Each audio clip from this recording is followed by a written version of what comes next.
Welcome to our second Business Owner Forum in 2022. Pre-pandemic, we were doing a lot of these.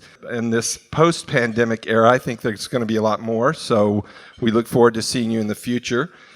We do want to hear from you as to what topics are important to you, and we want this to be about our clients and our friends. The room is filled with San Diego business owners. Plenty of you are clients, plenty of you aren't.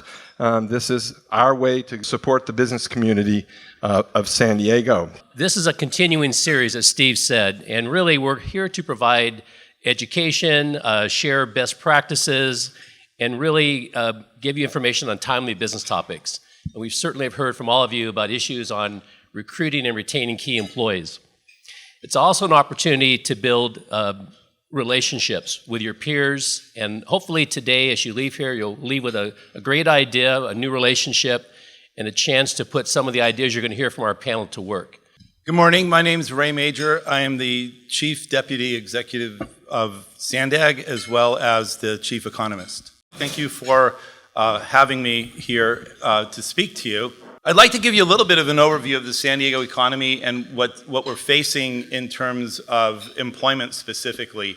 And so I put some statistics together that I think might help set the stage for the conversations that you're going to have today. When we take a look at the San Diego economy, what we're looking at is an economy that is very diverse, it's forward-looking, it's very resilient. And one of the benefits of the San Diego economy is that no sector represents more than 16% of the total workforce. And so what this does is it really helps buffer us against recessions, for instance. And there's a lot that can be said here, but I think the point here is that the sectors that have been driving the economy for many years in the San Diego region are tourism, innovation, and military. Those are the ones that you hear about all the time or you used to hear about before COVID. You have a lot of supporting sectors, things like education, government, healthcare, those you need for any society that has people in it. And then there are the traditional sectors like manufacturing and professional services and retail and real estate, wholesale, those type of things. And in most economies, the traditional sector makes up a bigger portion of the economy, and that's the one that's susceptible to normal business cycles, where you hear things like the housing market is crashing. Well, that's kind of in the traditional sector, or you hear things like, things are happening in the stock market. But the diversity is interesting, but what I want to talk about as we go forward is how not every sector was impacted equally in the COVID-caused recession. And our driving sectors were specifically hit hard because tourism, for instance, required people to be close together. And it's one that, for no reason other than the fact that we had COVID, had to close down almost and fire basically 30% of their employees. So when we take a look at labor force and employment pre-COVID and how we recovered from the pandemic, the purple line shows the civilian labor force, so the number of people who are working. The green line shows all of the employees that we have in the region, and the orange shows you unemployment, okay? And so obviously there's a inverse correlation there. If you look what happened during COVID, unemployment peaks, right? Everybody knows because people were let go, and then it started to fall again, and it's at about 3% right now. And the labor force, which was about 1.6 million before we went into the COVID lockdown, has gone back up to 1.6 million. So interestingly, we've basically recovered, from a regional perspective, we've recovered our jobs, okay? And our unemployment is now 3%, which an economist will tell you is full employment.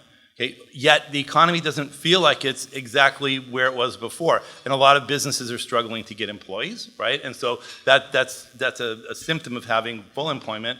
But there are a lot of places where we've lost jobs, and I don't know if they're going to be coming back. And we're going to look at that in just a second here. When we look at the employment by sector, we look at the driving, supporting, and traditional sectors, you'll see all of them are hit. Normally, like during a regular recession, like the Great Recession, you see the traditional sectors, we lost employment. That's what this graph shows. It's an indexed graph. And it took almost 10 years for us to regain those traditional sector employees. During this COVID crisis, what happened was that all of the sectors actually got hit hard, with the driving sector of tourism getting hit extremely hard, and you see that they've all started to recover from that. But here's what's interesting, and this is a shift that's happened in our economy locally in the last 2.5 years or since COVID started. We've had a shift actually. So we're back to 1.6 million employees, but the composition of those employees are different. So you see that we are still low on things like manufacturing and trade and government. So we have fewer employees in those particular sectors. But there are sectors like transportation and warehousing. So that's like Amazon and all of the delivery services that you see there. And the innovation sector is doing really well. But there's a fundamental change here in the composition of the economy. And what you'll see too is that our driving sectors, 2 out of the 3, one of them is actually down, tourism is still down, and then the military hasn't changed very much. Innovation is the only one right now that is hiring. Okay, so fundamentally the San Diego economy is changing, and I think that's something that we need to keep in mind. When we look at the labor force, something very interesting has happened, and this really talks about the generational differences in the workforce. So up until COVID, everybody was just working because they needed to work, and you really couldn't bring up certain things like work from home and things like that. Those weren't even conversations that most businesses were having. But what's interesting about the generational differences is that when you think about the traditionalists, so those are the people who were born before 1945, there's still about 1% of those people in the workforce. There are a lot of the people who are they're either lawyers, they're doctors, they're professionals, they're still working. But work to them was an obligation, okay? And they were working because they wanted to buy a home, and they would stay in their company for life, right? So you started with Ford Motor Company for a generation, people would stay there. So that's what we used to have. The boomers, which made up a tremendous amount of the workforce for many, many years, work for them was expected.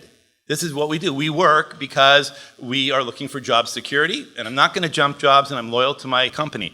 And that's a very important point, because many of us are in this particular sector, and what we look at in terms of what would be a benefit to an employee to be at work, like let's say a retirement plan or matching 401k, it doesn't matter to a lot of the workforce that we're now hiring. So when you take a look at the Gen Xers, when they look at work, they think that work is it's really a difficult challenge. And what they're looking for is work-life balance, which is totally different than what a boomer was looking for, right? A boomer, 60 hours, 80 hours, didn't matter. But here you're looking for work-life balance, and if necessary, they will change jobs if the compensation is correct. But when we get into now the millennials and the Gen Zs, something really interesting starts to happen. Millennials don't look at jobs the same way. They look at it as a means to an end, and they look at it, what they want is freedom and flexibility. That's what they're looking for in a job. And so they're expecting that they're going to be moving from one company to another. So we go to Gen Z and we look what's happening there, and they believe that work is constantly evolving and that they will continuously be moving from one place to another. So why is this important? The reason it's important is that as you're hiring people, if you look at the bar, the 2020 bar, it shows the composition of the current workforce. And you can see that right now about 31% of the workforce is millennials and 18% is Gen Z. But over the next 8 years, as we move towards 2030, what you see is that about almost 70% or 65% of the people, I can't add the numbers up here because I can't see them, but of the people are either Gen Z or millennial in the workforce. And how they look at work is completely different than the way that the boomers and even the Gen Xers look at work. And it's important because your expected longevity at your job has gone from somewhere like 10 to 20 years. You figure you're going to hire someone, they're going to be in that position for 10 or 20 years. Now you're looking at like 2 to 3 years. And so how do you get somebody to be effective in 2 to 3 years and be able to do work that used to take a tremendous amount of institutional knowledge? When we looked at some surveys of Gen Z and millennials about the future and what were their top concerns, they're pretty much the same. Things like cost of living, climate change is important. For millennials, it's health, unemployment, and safety. Those are the top 5. For Gen Z, when we look at what their concerns are, it's cost of living, climate change, unemployment, mental health, and sexual harassment. So that's their top 5 concerns. But what about work-life balance, and how do they look at this? This is for millennials. It's one of the most important things that they're looking for is work-life balance, followed by things like learning and development, salaries and benefit, purposeful work, career opportunities, positive culture and inclusion, and then flexible work, flexible or hybrid work, which is the last bar over there. And that's pretty much the same for Gen Z. But this work-life balance thing is really the most important thing. And some of that ties into the flexibility in working from home. But how people look at work is completely changed since COVID. And that, I find that very interesting. In terms of job jumping, Gen Z and millennials are more likely to change jobs than any other generation that we've seen before. And I think from a hiring perspective, this is really important to remember. If you look at these graphs, I mean, 40% of the Gen Z and 24% of the millennials would like to leave their jobs in the next 2 years. Okay, so even though you've got those positions filled, you've got 40% of your people thinking that they don't want to be there in 2 years. That's not what the workforce looked like 5 or 10 years ago. And then if you look at the second pair of donuts over there, it says, would you leave your job even if you didn't have another job lined up? And to me, this is what's frightening, is that over a third of the Gen Z and the millennials would leave a job even if they didn't have another one lined up. So if you're a boomer in this room, how many people would say, I'm going to quit without having that other job? I mean, I think conventional wisdom was, you have a job, you're in a stronger position to apply for another job, and then you go to that job, right? Not anymore. So that really impacts the workforce. And this is the last slide that I have, and I just want to talk about what happened to the Great Retirement. You know, during the COVID, everything locked down, and a lot of people had done pretty well in the stock market. You know, their Bitcoin portfolio was really good, and so they started to retire early. Okay, and I don't know if this is because of they got bored or if this is because of the inflation we see in the economy right now. But of the 2.6 million Americans who took early retirement, we now see in the last couple of months that 1.5 million have re-entered the workforce. So they're coming back into the workforce, and so I think that also has a lot of implications in terms of hiring, because these people are out there too, and these are the ones with the experience. So with that, I'm going to hand it over to Phil. Phil Blair. I own franchises of Manpower Staffing in here, Las Vegas, Temecula, Albuquerque, and Spokane, and we have about 3,000 people out working every day.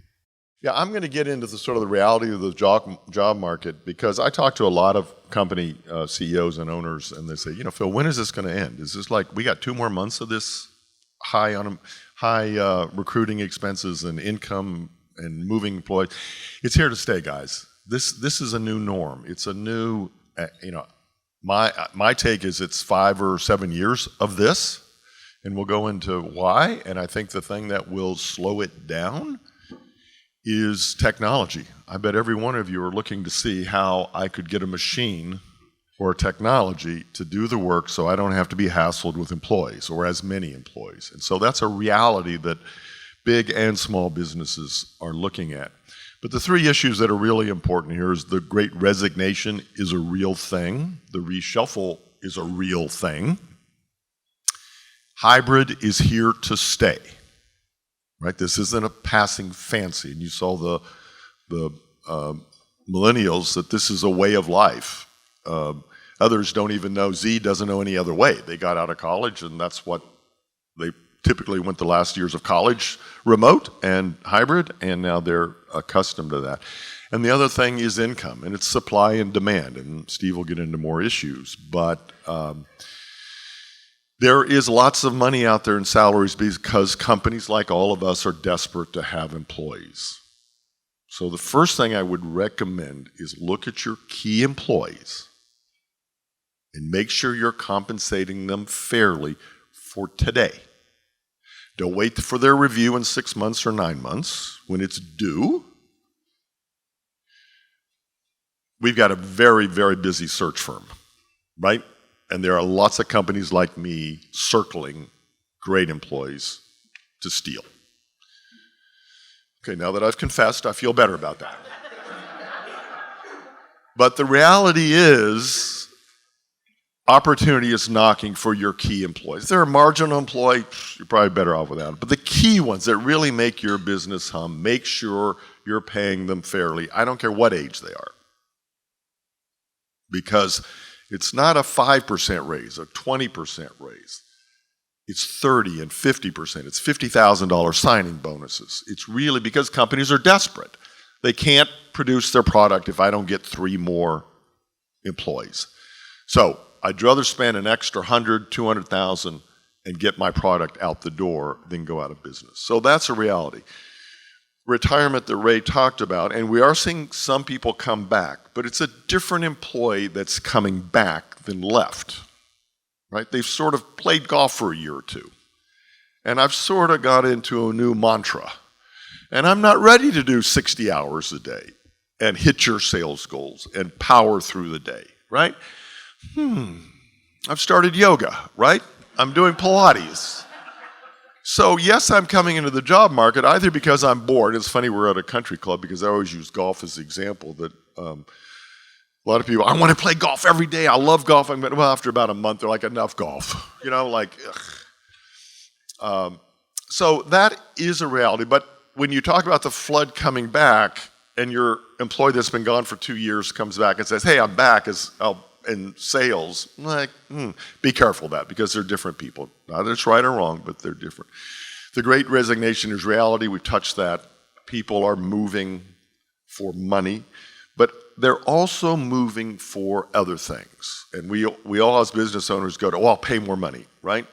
The thing you need to look at to keep your employees and to attract employees. I've trained the 30-second elevator speech, you know, when you're looking for a job. I'm looking for a job that does da-da-da-da-da-da-da-da. I'm an applicant for a job. I don't need a 30-second elevator speech. You need a 30-second elevator speech. Why I should come to work for you. Corporate culture is huge. I had breakfast with a PhD that specializes in this. I still, you know, it's a touchy-feely. But do they love working there? Do they love their coworkers? Are they proud of your company? When they meet their buddies for drinks after work and say, I work at ABC Company, they go, oh, isn't that like Enron? Right? What am I doing at this company, right? I want to be proud. I want to be proud of my company because of its products, its innovation, its involvement in the community. You saw the sexual harassment issues are big, diversity is big. That's what they're looking for. Money's important, don't ever forget that, but those other things are equally important today. And the other thing is hybrid working. It is here. It is a reality. It is not going away. Is it 1 day in the office, 2 days out, 3 out, 4? That's up to you. But the example I use, and I fall into this trap, is remember when we were kids and you'd say, well, clean your room, and as a kid you'd say, why? You'd say, because I told you so. And that didn't go over real well, right? I want a little more reason for it. So when you look at your employees and say, on July 1st, I want all of you back in the office, 8 to 5, 5 days a week, and we're going back to the way it was in the good old times. Their resume is going to be out there in seconds. They'll come in 1 day, 2 days. You have to have a reason you can look them in the eye and say, this is why I need you to be here on Wednesdays and Thursdays. I know you're as productive at home. I know your quality of life is much better at home. You're not getting up, you're not commuting 45 minutes, you're not dressing and then going home again. You're going to your kid's soccer game because it's okay, it fits in. I can be gone for 2 hours. You're going to put your 8 hours in at home, but it might be 6:30 in the morning to 8 till the kids get up. Take them to school. It's 9:30 to 4, meet them for a soccer game, and then it's late at night. The productivity is there, and just accept that and let your employees work from where they are most productive and be aware where you need them. And the other issue is just the number of employees out there that are available. And we talk about this is going to last 5 years or so. Retirement was a huge issue.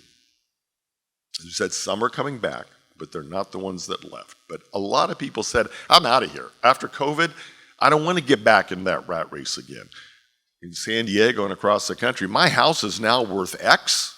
We said if we ever had a net worth and our 401k was X, we'd retire. And it is. And that happened. And a lot of them left town. The other thing is COVID in the United States, 1 million people died. If half of those were workers, that's 500,000 people that are out of the job market. Big dent. And then I saw Gay Paris. I don't want to go back to the farm. I like staying home, men or women. I like my kids as a dad. I'm going to drop out for 2 years. And I'm cocky enough to think there's a job for me. You talked about I'll quit without a job because there's so many out there. Well, that's true right now. Now, Ray can get into, are we going to have a recession in 2023 or are we not? Is it 50-50 chance, 75%, 25%? Who knows? But this market may not last forever, this job market. So get the people you need, treat them really well. I mean, like 25% of your day is keeping your staff involved, excited to work here, motivated. They want you to listen to their opinion. They want to know that you care about their career, and I'm training you for this promotion and this promotion. I want to pay you to get your MBA and all these sort of things. And the last one to keep in mind is business owners. As a young person, I'm not going to sit here and bust my butt for you to make a lot of money and me to get a salary. So if you're an innovative company, bring your employees along with you so that they feel they're getting part of the brass ring also, not just working hard for you to get the brass ring.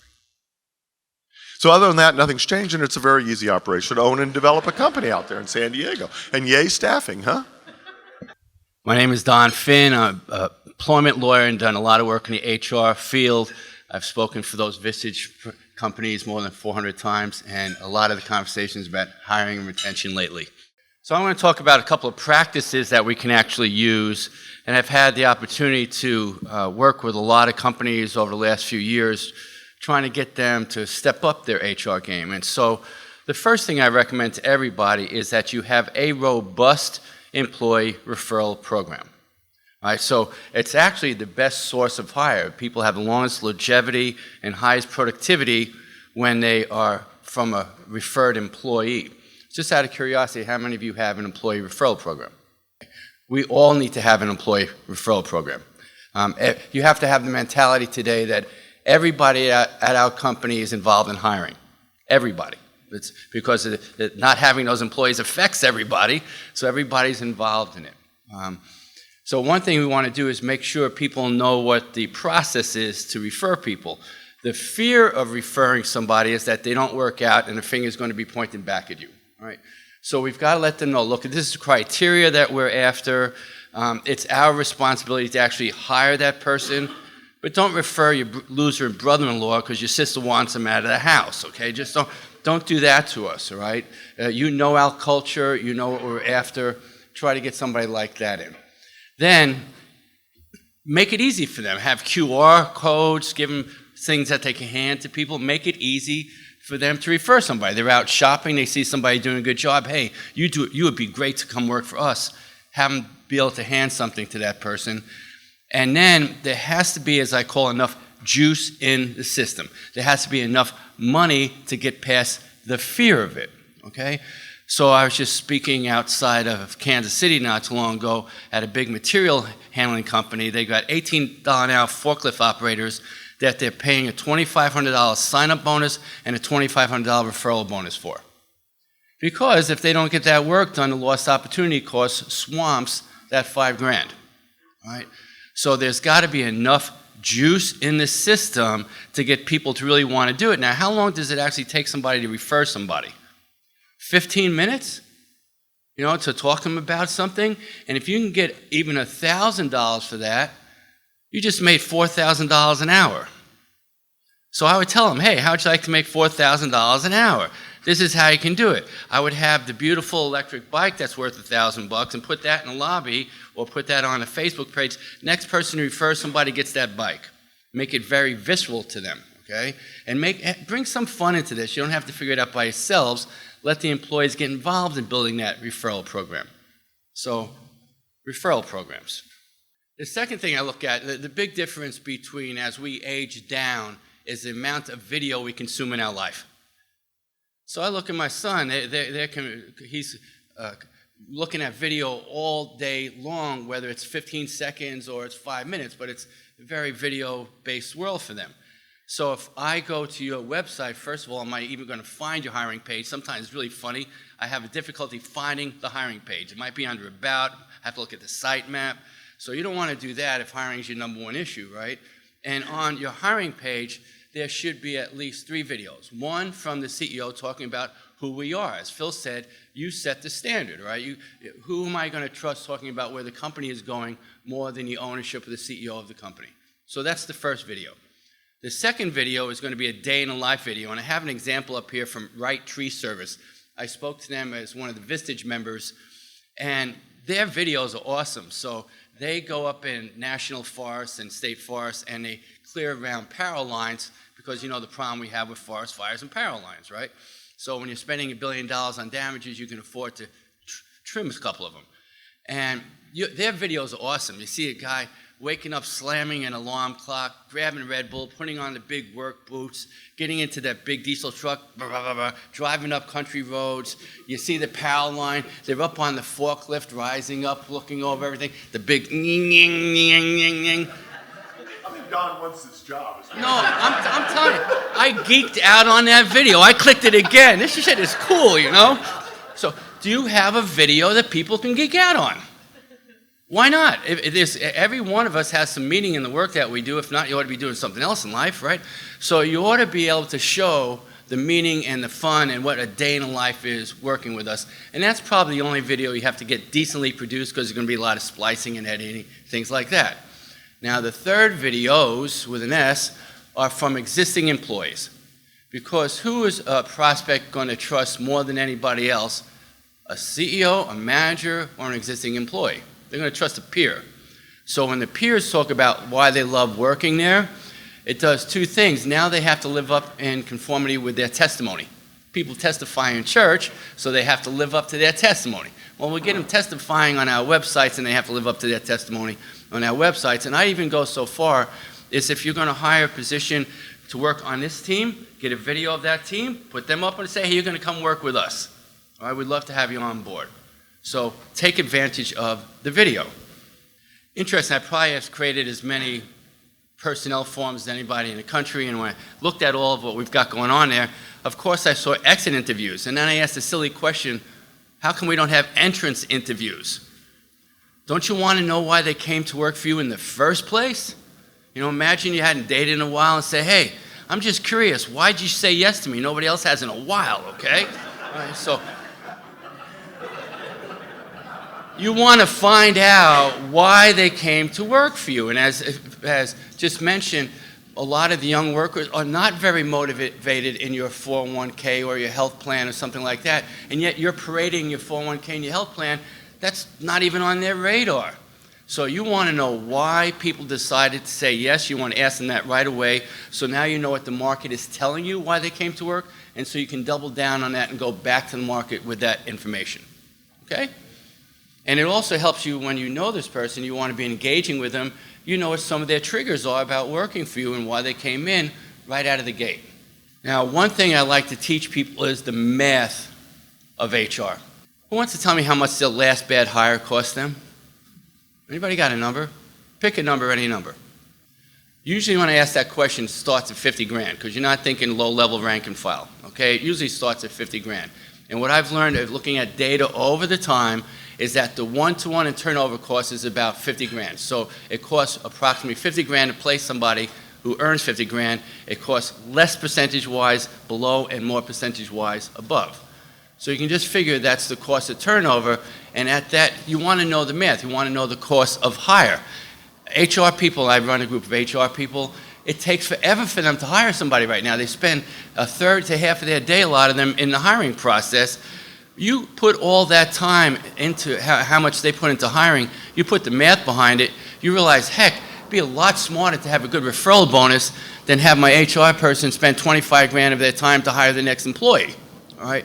So that business of really knowing the math helps you make smarter decisions, all right? So you see all the different costs here. Now, one thing I've learned dealing with so many CEOs is that I've never met a CEO in my life who's more concerned about cost than revenue. I don't want to work for that CEO, okay? So if I'm just talking to that CEO in cost terms, I get the left side of their brain going, yeah, that makes sense. But the right side of the brain is like, that's boring, okay? So I want to take those cost figures and turn them to their revenue equivalencies. And I spoke at a couple of CPA conferences, and they told me that the ratio is at the minimum of 4 to 1. So what I might call marginal replacement dollars, at least $4 have to come in top of the line to put that dollar back in the pocket. So when you lose a person that cost you 50 grand, you now have to bring in 200 grand in revenue. Everybody get that point? It's not an ROI because you got fixed overheads, all right? And then you say, okay, what do we actually have to do to bring in 200 grand? Because we've already set what we thought we were going to bring. How are we going to bring in an extra 200 grand over what we had planned on bringing in? All right, so there's a lot of stress. So one thing you realize is every HR problem becomes a sales problem. Who else is going to make up for the HR challenge?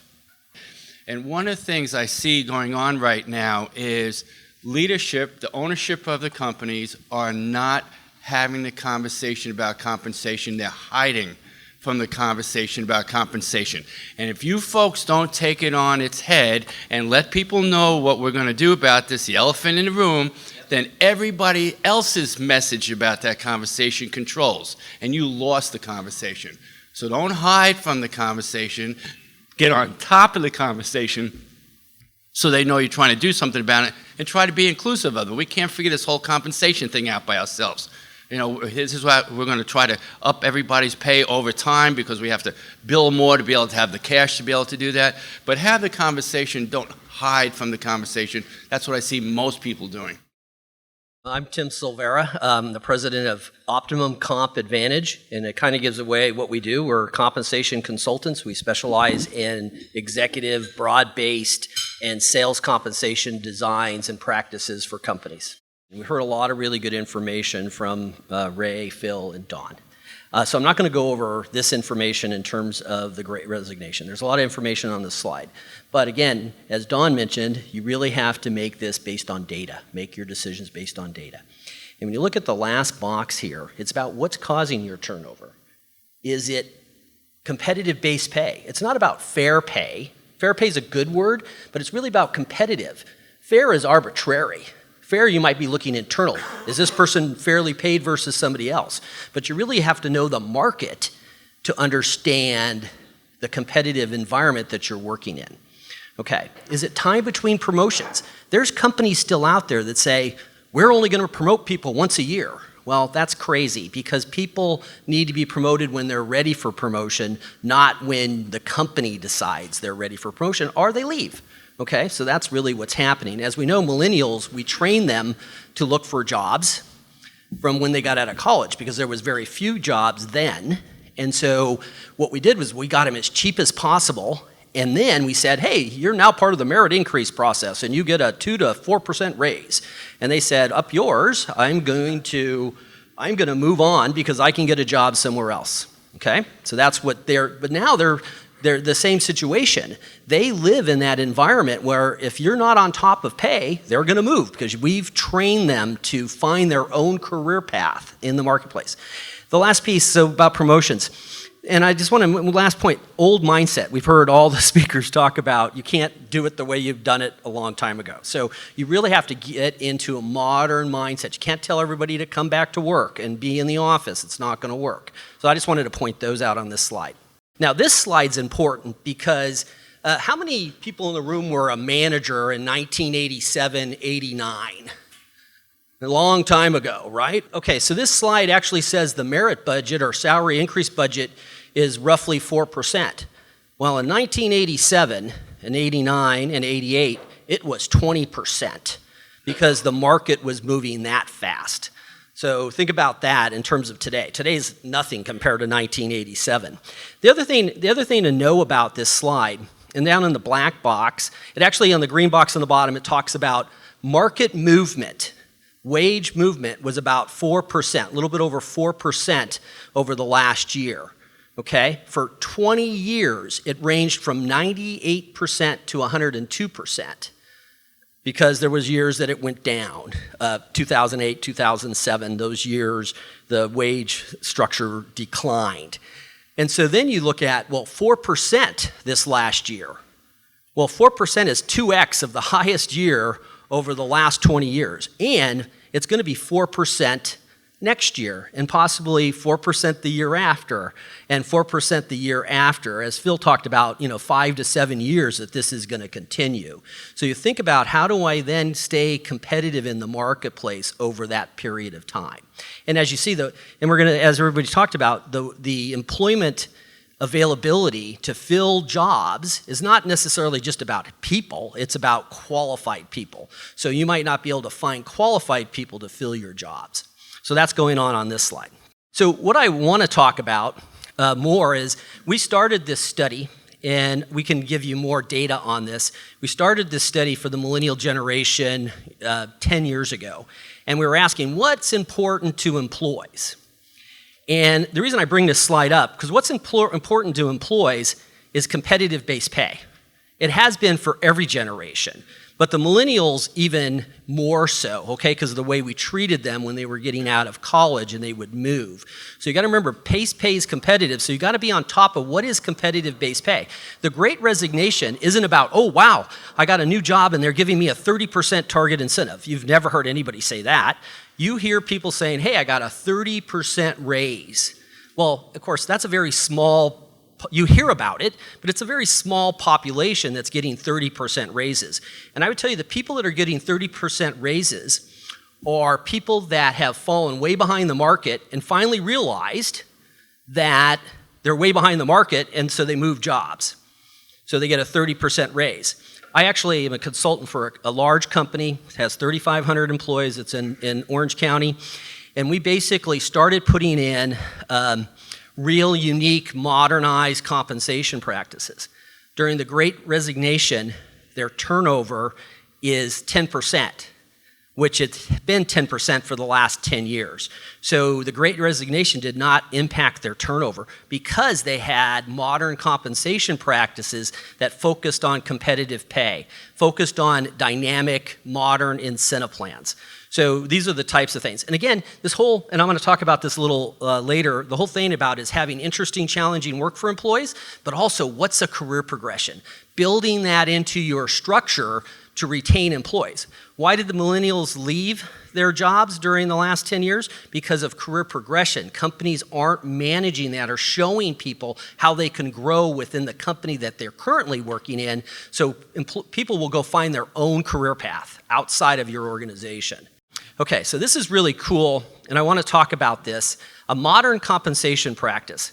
For over 30, 40 years, companies have said, we pay for performance. And that is, it's the most common HR language, it's overused, it gives nobody competitive advantage. So again, the cultural, how do you communicate to people coming on? How would you like to go to a company that pays for success? And when you communicate it, it's not only the company's success, it's also your success. So we're going to build a career plan for you inside of our company, and we're going to reward you for being successful. That's the kind of culture that employees are looking for. Not just that we have a great culture and we do parties and all that kind of thing. They're looking for career opportunities and how your company plans to deal with the future. So transparency, people want to know the why and how of compensation practices. Customize. See, this is important. If you're going to a company and the CEO says, hey, we're all in this together and everybody gets a bonus based on how we perform as an organization, well, that's the CEO's incentive plan, not the employee's plan or the group's plan at the lower level. So you got to customize incentive plans that align employees to the success. Value. I talk about value versus merit. For how many years we've talked about merit pay? Well, it's really about rewarding employees for their value, and that means knowing the competitive market. And I mentioned that about, it's what is competitive and telling employees what's competitive. Because if you don't tell them what's competitive, then they're going to go on PayScale or any of those apps out there, and they're going to plug in their own job description. They're going to say, hey, you're underpaying me because I'm a director of XYZ, and these apps say this amount. So you got to communicate and have pay structures in place, and then pay for success. So there's a lot of dynamics around how you need to design your compensation practices to really engage employees on the front end. This slide is really important, and I'll finish really quickly here. So Phil talked about that these things are important. People first culture, opportunities to develop sense of purpose at work, that those are equally as important as compensation. But I would tell you those things are way more important to compensation for your company. But guess what? The glitch here is if you're not paying people right, those things don't matter.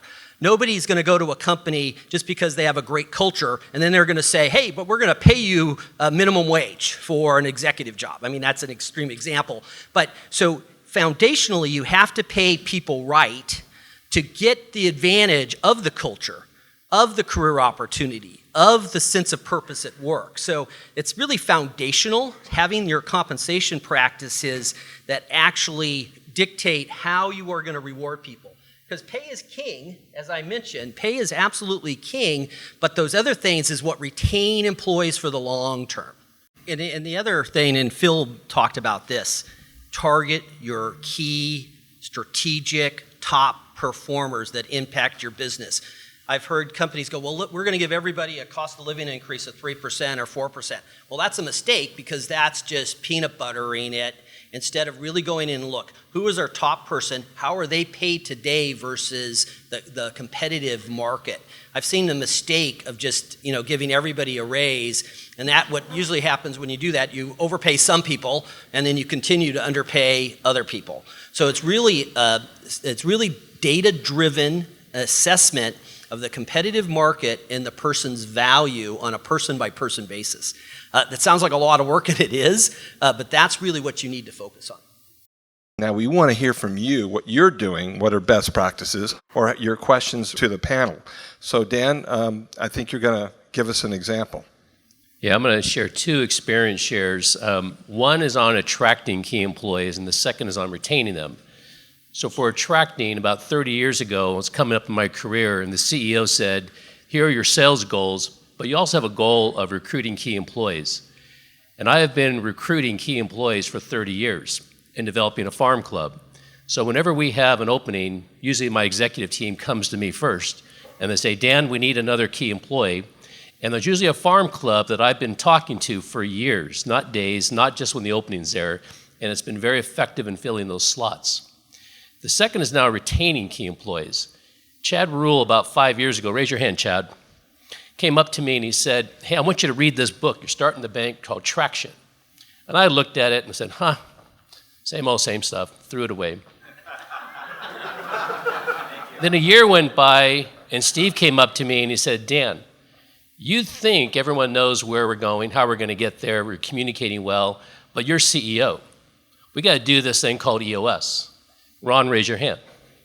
Ray, raise your hand. Ray and Ron are both EOS implementers. So about two or 3 years ago, we brought EOS into the bank. What has it done? You mentioned values. We communicate our values, kind of important. HR, raise your hand. A little bit important values, they're all over the bank. Communications, giving employees a voice in the company so they're heard.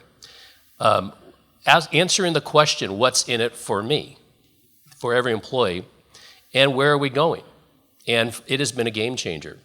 I've never seen a group of employees more connected and talking across departments, cascading issues up to senior management, bringing them down and solving it. So Chad, I was wrong. I should have listened to you earlier. Good job. I'd like to hear some of your experience shares. Thanks, Steve. So we're in the wealth management business, been hiring quite a bit in the last couple, let's call it 18 months. And one of the things that we were bringing in young talent with that seemed to really have a lot of traction was a rotation program, a formalized rotation program where they can actually go spend 6 to 18 months in different departments and then figure out where they want to stay long term. And that's really had a lot of positive uptake. I want to call on Corey. Because Corey Grant is in the business of creating the golden handcuffs that connect to a lot of the things we had here. Well, it's interesting because a lot of this stuff resonates with me as identifying a lot of the issues. And I've heard this from a number of clients. I have an office here and also in Southwest Florida, which is growing like a weed. All the refugees from up north coming down and bringing their business not only for the tax-free state, but also just the environment, the business, the weather, and so forth.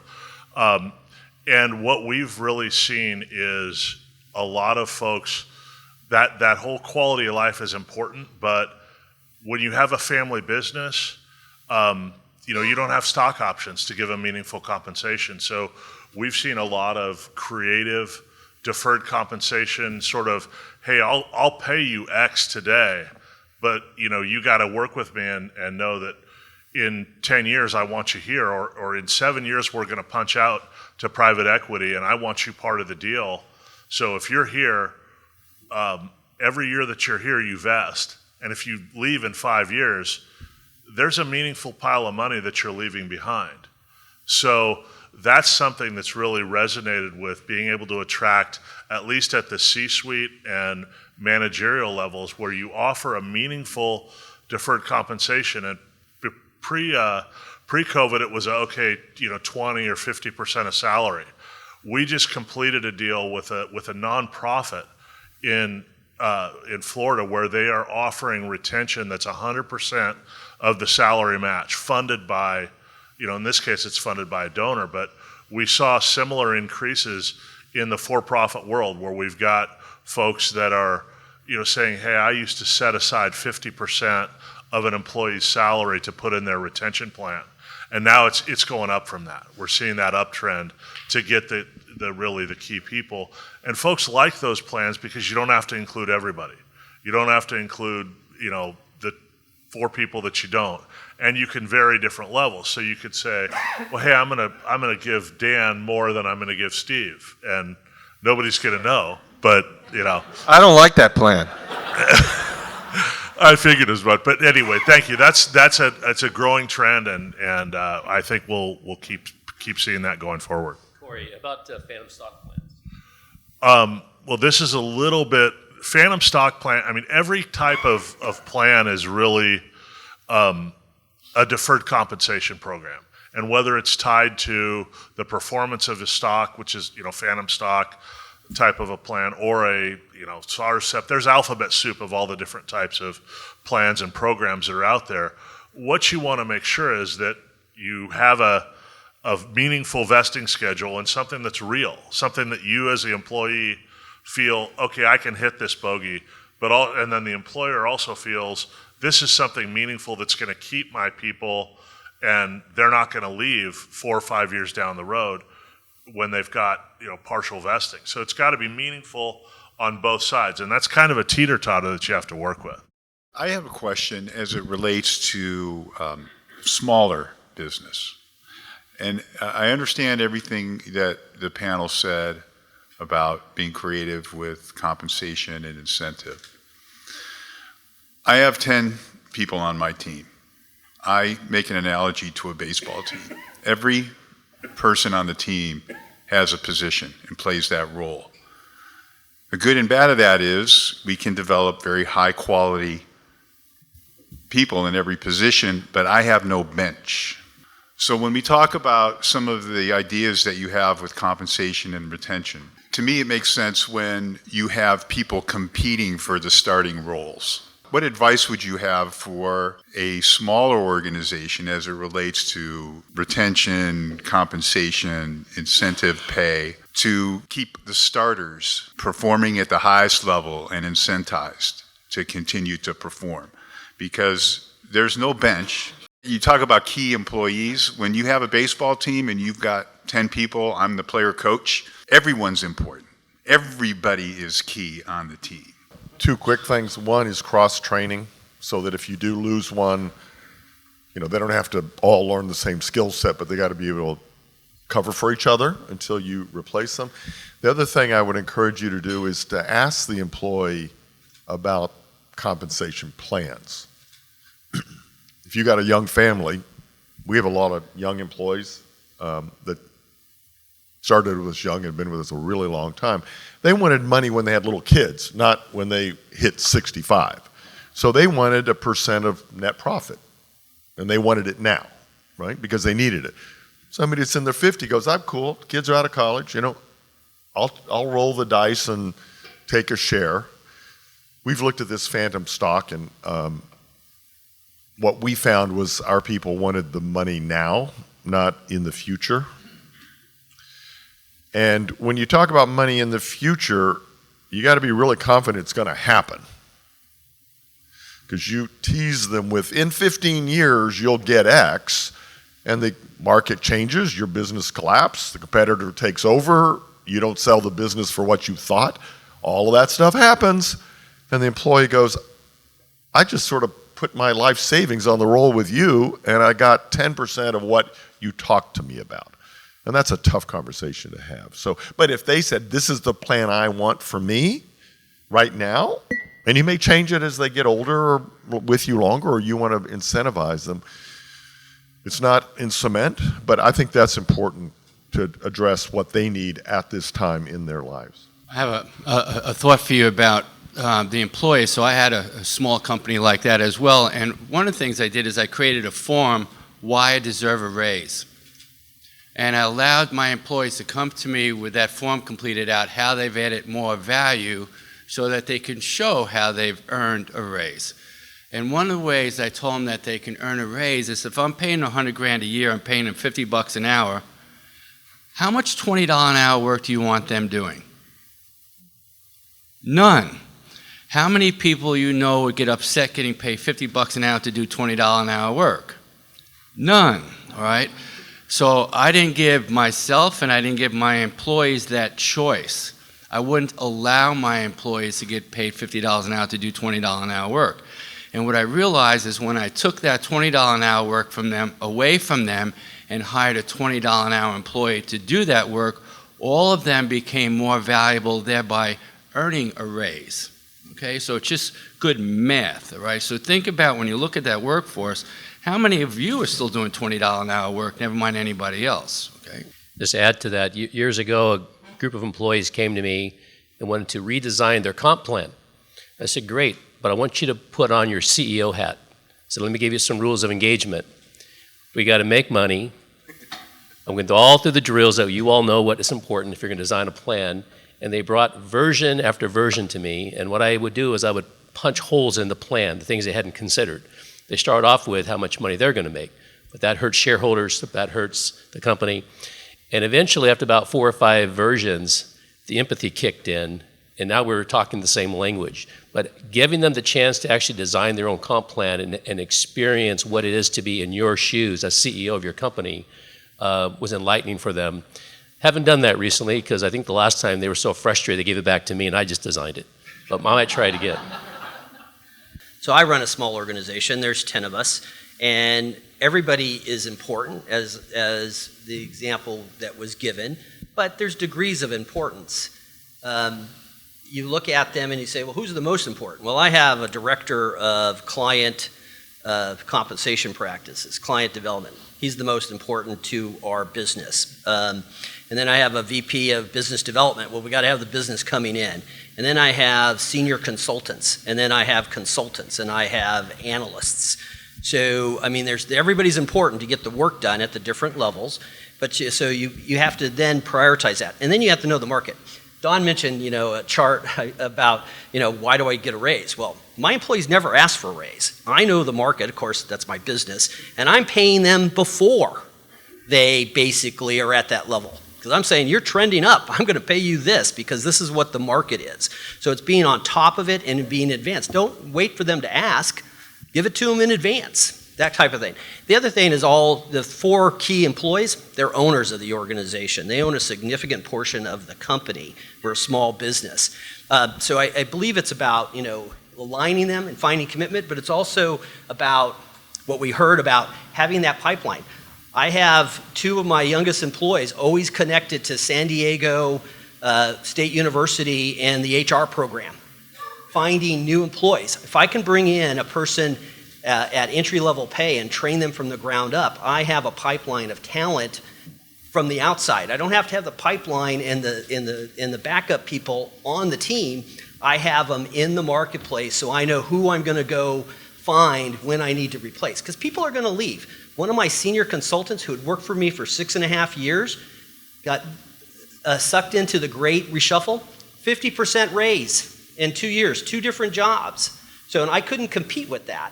So, but now she's actually our client. She actually brought us into one of the companies that she is working for. So it's really about staying on top of the market and predicting and making sure people are committed to what you're trying to be successful at. There used to be an adage that employees didn't quit companies, they quit managers. So I don't know if that adage is still true today, but I haven't heard any of you talk about the role middle managers play in your retention strategy. I think it'd be helpful for the room to kind of focus on that point. They quit their boss. It's not, the marketing manager's not good, so I'm quitting and I'm in finance, right? It's literally who I work for. Right. People quit bosses, they don't quit companies or jobs. And you think back on it, and jobs during your career, the boss that was on your team, that developed your career, introduced you to other departments, mentored you, you wanted to stay with that person. Bad boss that is only concerned about their issues, you want to get out of them quickly. And unfortunately, people think with very large companies, they have to quit the company. They can go to another department, right? They can try to get that boss removed, talk to senior manager about that. So, I tell people, don't knee-jerk quit because you don't like this boss. If you like the company, you like the product, you're paid fairly, find another route through that company and don't quit suddenly. So if you think somebody is thinking of moving, stop and ask them why. What can I do? Maybe I can do something, and don't knee-jerk give you a raise. That clearly might be a part of it, but it might be, I want to grow my career, and this is not an innovative company. We've been selling the same program, the same product for 10 years. I'm not learning anything new, and therefore my value is not going up in the job market. I want to go to a job where I'm going to learn new technology, new products, new software. They're going to train me because that's my value when I move around my career for the next 20 or 40 years. I actually think it's a little different with the Great Resignation, the Great Reshuffle, and the millennial generation. I believe they think they manage themselves. Okay? So I think the world has changed when it comes to this whole supervisor connection, but it's still important. You got to train your managers to be good managers, and if somebody's not a good fit for my department, I should be helping them move to another role. And that's that whole career progression and opportunity. We saw rotation strategies to get people into the right job. But I actually think it's more about if you don't have that career opportunity and show them and help them plan, they're going to go build their own career. So I don't think it's as much about the supervisor, but I think your supervisor and manager and boss is still clearly important. I just think it's not as important to the millennials and the Z generation as it was in the past. Because people don't stay in a job. They don't plan to go in and stay in a company. They go in, they want to learn from their boss, and then they're going to leave. So I don't think it's as important. Mary Kay famously said most people plan their vacations better than their careers. That's a fact, okay? That's a fact. Most people do not have a career plan. So if you can actually help them career plan and see the opportunity with you, you're going to be ahead of a lot of people. And the other problem that we get with is we think that there's not a job description that they can go in because that's filled. You can't let job descriptions get in the way of people advancing in organizations. Don't get caught up in that. If they've added more value, then they can. What title would you like to have? Don't get caught up in job titles. What's funny about what Don just said is that the old world was position control. I can only have 3 senior software engineers. And so the person that was a software engineer that now has the set of a senior software engineer can't get promoted because I can only have 3. That's nonsense. If the person has the skill as a senior software engineer, you better move him up or he's leaving. I mean, that's just the way it is. So the whole position control thing is really old school, and you should be looking at a person's skill set and value to your organization, not how many of these jobs I can have. And again, back to Don, you can have a career path and an opportunity. You can actually create that for each individual. Keep in mind, all these things we're talking about for your employees, do it for yourself, right? Do you have a career plan? Are you in a rut? Being the head guy doesn't mean you can't go anywhere, you can't move, right? So the message is take care of your employees, right? I mean, we've said it 25 different ways, but take care of your own career too.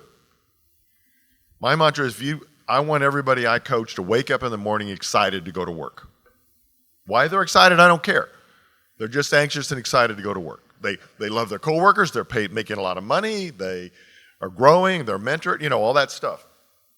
If you're not excited to wake up in the morning and go to work, then be sure to do something about it. This isn't all about your employees, it's about you guys too. So thank you very much. Again, we want to hear from you on the topics you would like to hear from us on, because we're going to be doing these on a regular basis. One will be coming up at least before the end of the year, maybe two. We want to thank you for coming and mingle and enjoy, and off cycle, off mic, tell your stories. I want to hear them. I want to hear your best practices. I want to learn from you. Thank you very much. All right, thank you.